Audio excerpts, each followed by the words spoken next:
Eid special 4টি সেমাই একসাথে দেখে নিন। এবারের ঈদে সেমাই রান্না করা অনেক সহজ হয়ে যাবে।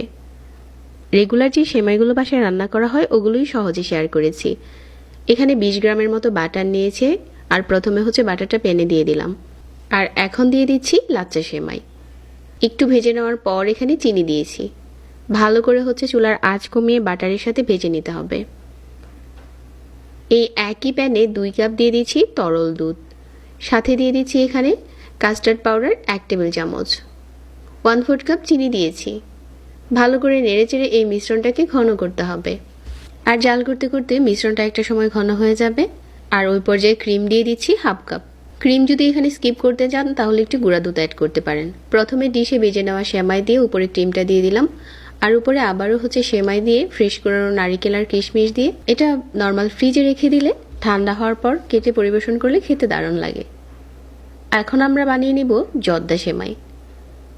3 টেবিল চামচ ঘি দিয়েছি একটা প্যানে।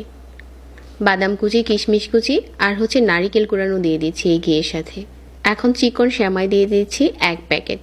সেমাইটা ভালো করে ভেঙে গুঁড়ো করে নিয়েছিলাম। কিছুক্ষণ ভেজে তারপর এখানে চিনি দিয়ে দিচ্ছি স্বাদ মতো, আর 2 কাপ দিয়ে দিচ্ছি গরম পানি। এখন এটা ঢাকতে হবে না, মাঝারি আঁচে শুধু নেড়ে যাব। 1/4 চা চামচ লবণ দিয়েছি। মিষ্টি খাবারে লবণ দিলে টেস্ট ভালো আসে। আমাদের ঝরঝরে জর্দা সেমাইটাও রান্না হয়ে গেছে। এটা এখন বাদাম কুচি আর কিশমিশ উপরে সাজিয়ে পরিবেশন করে নিচ্ছি। এখন রান্না করব দুধে ভিজানো লাচ্চা সেমাই। 2 কাপ তরল দুধের সাথে কিছু গরম মশলা দিয়েছি, এলাচ, দারচিনি আর তেজপাতা। আর স্বাদ মতো চিনি দিয়েছি। চিনি কিন্তু কম বেশি করা যাবে। 1/4 কাপের মতো গুঁড়া দুধ দিয়েছি। ভালো করে নেড়েচেড়ে এই মিশ্রণটাকে ঘন করে চুলা থেকে নামিয়ে নিয়েছি। আর এখানে নিয়ে নিচ্ছি হোমমেড সেমাই। এই সেমাইয়ের ভিডিওটা কিন্তু আগে থেকে পেজে দেওয়া আছে, চাইলে দেখে নিতে পারেন। উপরে ফ্রেশ করানো নারিকেল আর কিশমিশ দিয়ে গরম দুধটা ঢেলে দিচ্ছি। এভাবে বানিয়ে নিতে পারেন দুধে ভিজানো লাচ্চা সেমাই। আরও একটা স্পেশাল সেমাই বানানোর জন্য প্রথমে 1 প্যাকেট সেমাই প্যানে নিয়ে এরকম করে ভেঙে নিয়েছি। এলাচ, দারচিনি দিয়ে দিলাম, আর দিয়ে দিলাম 1 টেবিল চামচ ঘি। ঘিয়ের সাথে সেমাইটা একটু ভালো করে ভেজে নিচ্ছি। এখন দিয়ে দিচ্ছি বাদাম কুচি। বাদাম কুচি দেওয়ার পর আবারও ভালো করে ভেজে এখানে তরল দুধ দিয়ে দিচ্ছি 1 লিটার। স্বাদ মতো চিনি দিয়ে দিচ্ছি,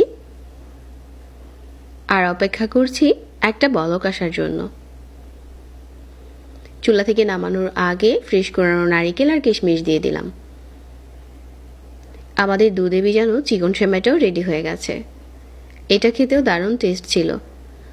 একদম সিম্পলভাবে এই 4টি সেমাই বাসায় বানিয়ে নিতে পারেন।